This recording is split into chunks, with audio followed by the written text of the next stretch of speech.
Here's an extra, guys. Special vlog for you guys. We won't call it Inside the Ant Farm. We'll call it something. I don't know. Think of a name right now. What's It's the name called Destiny Cast. Destiny Cast 2014 asterisk. Because we were going to talk about this in the It mid was too episode. long for the And yeah, we had a full episode again. I'm sorry, guys. Too much news for you. Sorry. We have played Destiny for 2 weeks, about 2 weeks now. It came out last week, but yeah, okay. It's only been a week. It feels like it's been so long. I love Destiny. Every night. That's right. Tonight too. And Jamie always falls asleep during it. So does Jess. Jess is sleeping in the back. And she always she keeps thinking I'm talking to her, but I'm talking to you. Yeah. Because she can't hear you on that. So we've played through the story mode and we've played more of the end game stuff. And so we wanted to just do a podcast on how we felt about it. Yeah, just kind of talk about it for a couple minutes and see what you guys thought. If you guys had the same thoughts on it as we did. So first off, Destiny it's based in the future. Basically, society has come to this point where they've terraformed Venus and Mars and the Moon. Well, it's because of this alien that came down and helped them, though. Called the Traveler. The Traveler. Which looks like a big sphere. He's like a big globe. It's a sphere that's the size of like a city. He looks like a little moon. He's like the size of New York City, but he's like a big moon. Which also, he's very close to the ground, which I feel like would crush stuff. No, pressure he would destroy. They didn't really talk about that. They glanced over that. There's a lot of physics errors that we're not going to go over. This is like the movie Gravity, where it's like, no, that's wrong. By the way, it's fun to watch. Just for the podcast listeners, Cinema Sins is a great little yes, YouTube site. I actually favorited it, subscribed to it on School for Ants. I'll read more, but I've seen a couple of them. Yeah, I was looking at the one for Gravity, and it was just like, thank you, because it's like guest starring Neil deGrasse Tyson, and so he's like breaks it down. Yeah. He's like, there's no possible way that a Chinese space station could see this and the Hubble telescope. Let's say something about her having no diaper on. She just has like underwear on underneath her spacesuit. Well, also like when she's in this, you have a diaper or you're peeing. She was in the no gravity environment and her hair is just staying there. It's like that wouldn't happen. Sorry. Wrong. Yeah, but yeah, Destiny. This is basically what we're gonna do. Destiny. Okay, so Destiny near to far future. It's like near-ish future. It's couple a hundred years, future. maybe. Yeah. It's couple hundred years. That's not close. Come on, man. They don't really tell you but it's like a couple hundred years in the future. Like a Star Trek type future, but this is more dystopian. Kind of. Very dystopian. These aliens and people that have these races come up from under the ground. I think. Well, because basically the Traveler comes to help out. This thing called the Darkness comes to kick the Traveler's ass. It basically kicks the Traveler's ass. There's the Darkness, and the Darkness brings all this other brings all the bad aliens. There's no good aliens, by the way. Besides, I guess the Awoken's kind of a good alien. Yeah, they're on our side, sort of. They're kind of douchebags. Yeah, and they look exactly like humans. Aren't you one of those? Yeah, douchebag. I'm pretty awesome, and I talk like this when my character talks. I talk kind of like Nolan North. I'm like, hi, how are you? I'm talking to you. Hi. I'm Awoken. What are you talking about, Ghost? Can we go shopping together, Ghost? Tight butts drive me nuts. And you've been dead for a certain amount of time when you wake up. Which that makes no fucking sense. Okay, you've been dead. It's decay. The ghost guy wakes you up, and this little robot flying guy. I can't believe this worked. He looks like voiced by Peter Dinklage. He looks like the eye from Flight of the Navigator, and he's voiced by Peter Dinklage. He does kind of look like the eye a little bit. Compliance. Too big. But then he goes in your helmet, and he's your friend for the whole time. He kind of narrates your whole story. He guides your way. Yeah, he gives you information. Basically, he's like the exposition. He's the exposition for your story. Yeah. And so you go through the story, and you're trying to do something. You're trying to find like a garden. I don't know what you're. I think you're trying to help the Traveler. I think it's an ad for sunglasses. It's the burn notice. It's like the burn notice. The burn notice of video games. It's like the burn notice of video games. What is burn notice? Okay, so that's enough of the plot because really, there's no plot. There's no plot. We literally just gave you the entire plot of the game. But the visuals are fucking phenomenal. They are beautiful. The boards, although are dystopian, are really fun. It might be even better than Last of Us's boards in the way that the beauty is portrayed, in the way that the scenery is, the random junk and stuff, in the draw rate as far as it goes. It's beautiful. I still like the design for all the dystopian stuff is on par with like Fallout 3 or something. Sure, it's just just crazy random garbage, and there's like stuff to find all over the place. And like just the different plants, how different they look, even though they're terraformed, they look so different from the other plants. Like the moon is not terraformed. Which like, Venus being terraformed makes me want to headbutt someone in the face. We'll talk about that at some other point, maybe. We'll just keep going though for now. But just the different environments you're in and stuff like that. It's beautiful. The visualness, and I'm playing on PS4. I'm glad because I'm sure the draw rate's better than PS3, where you can see like far, you can see miles and very mountains, sharp, very sharp, crisp stuff. It looks like stuff's mocap too, which is really cool. It's beautiful. Yeah. And there's a lot of great voice actors. Sure. That are also great actors, including Lance Reddick, Nate Fillion, Lance Reddick, yeah. What's her Gia Torres? Gia Torres, that's right. Yes. And among others. And Bill Nye, of course, not Bill Nye, the science guy. He's like, "Hey guys, it's me, Bill Nye." Oh, Bill Nye. Bill Nye. He's like, "Oh, I'm the voice of the traveler." The voice of he's actually not the voice of the traveler itself, and which is a big Rufus ball. Scrimgeour. He's a guy called the voice of the traveler. He's also Rufus Scrimgeour if you're counting in Harry Potter. We're not. So okay, let's go over story first. You're all with the references. Story first. Let's do story. Sniper Wolf Tits. Sniper Wolf Tits. How do you feel about story? Stories. The story was okay. It feels like it felt like they gave you the first chapter of a story, which was really annoying.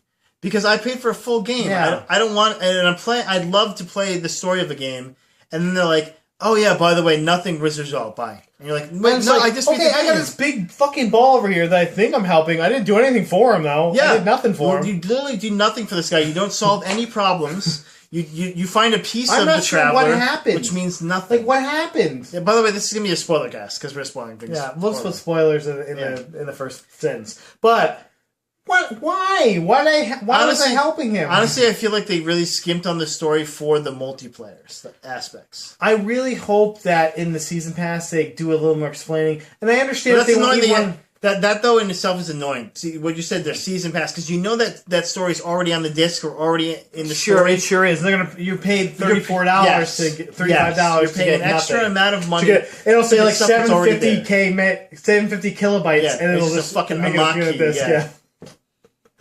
It's a really troubling thing that a lot of companies are doing. A lot of them are. And I'm sure Assassin's Creed. And they could have too. at least given you a complete story if that was the case.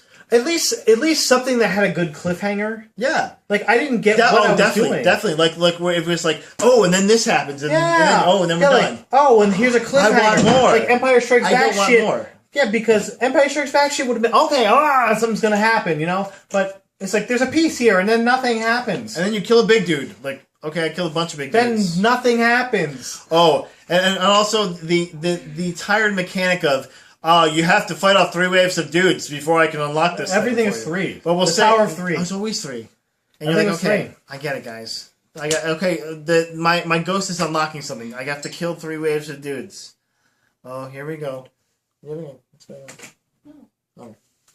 She's having the baby. Oh boy. Oh boy.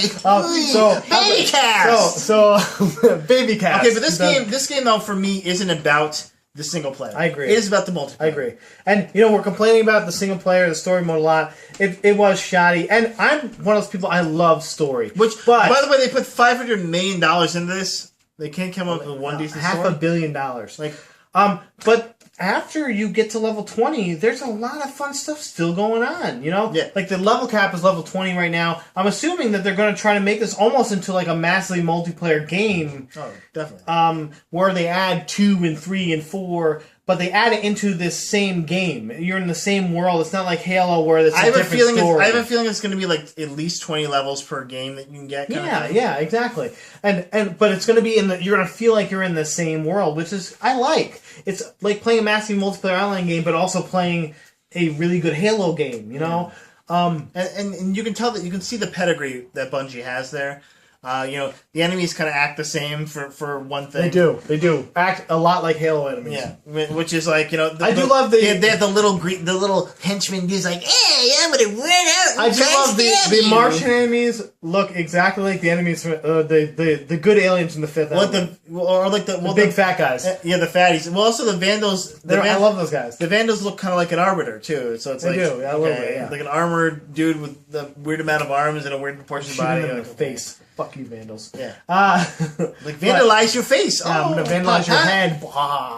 Smoke comes out of your dead. Like gunplay is very satisfying in the game. It's not the best shooter per se. Like I don't feel like I can shoot it like with a hand cannon. I can shoot a guy near his face and his head will explode, which is great. But doesn't make for a great shooter mechanic because I can literally just snap on blind fire at people and blow their heads up. And I'm like, okay, well, I feel uber, but I like that there's 3 different classes with 2 different builds basically for each class. Yeah, basically like I'm playing the Warlock currently, and I'm playing the Titan. Yeah, the armored guy, the meat shield. He plays the beater. I should play like the caster type guy. And they have a lot of similar moves, but they turn them in just enough way where it makes sense and it works and feels fun. Yeah, it doesn't feel like you're playing the same guy. Like there's like the Sunslinger grenade, the one that looks like a sun. There's a void grenade, sort of, that's for a Titan, but it's a little bit different. It's enough different that it works for their power set,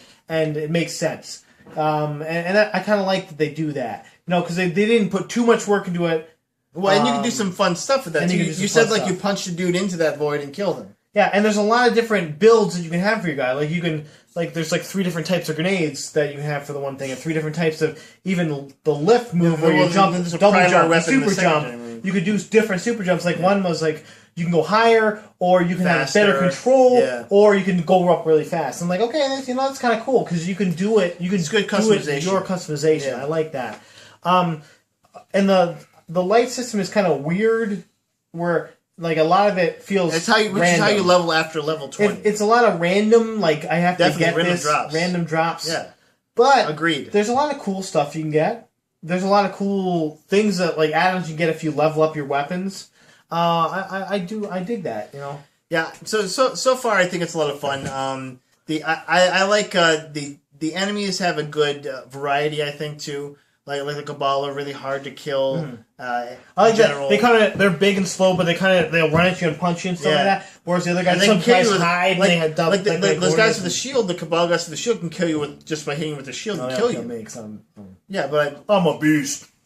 You see, I'm fast and agile, but sometimes I'll get crazy and I'll have a shotgun. I'll come up through and try and hit them. I'll run up to those guys and hit them in the shield, so they kind of try to hit you, and then when they come out, that's what I do. Pop, magnitude style. Phalanx, bitches. There's some fun vehicles. They need more, I think, vehicles, but they left room though to put more stuff in there, which is cool. I like that.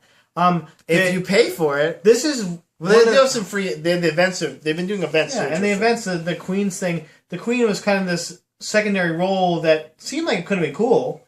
I like they were going to go somewhere with the character. Yeah, and so maybe they'll do more with it if you keep doing the Queen's thing. Paying money.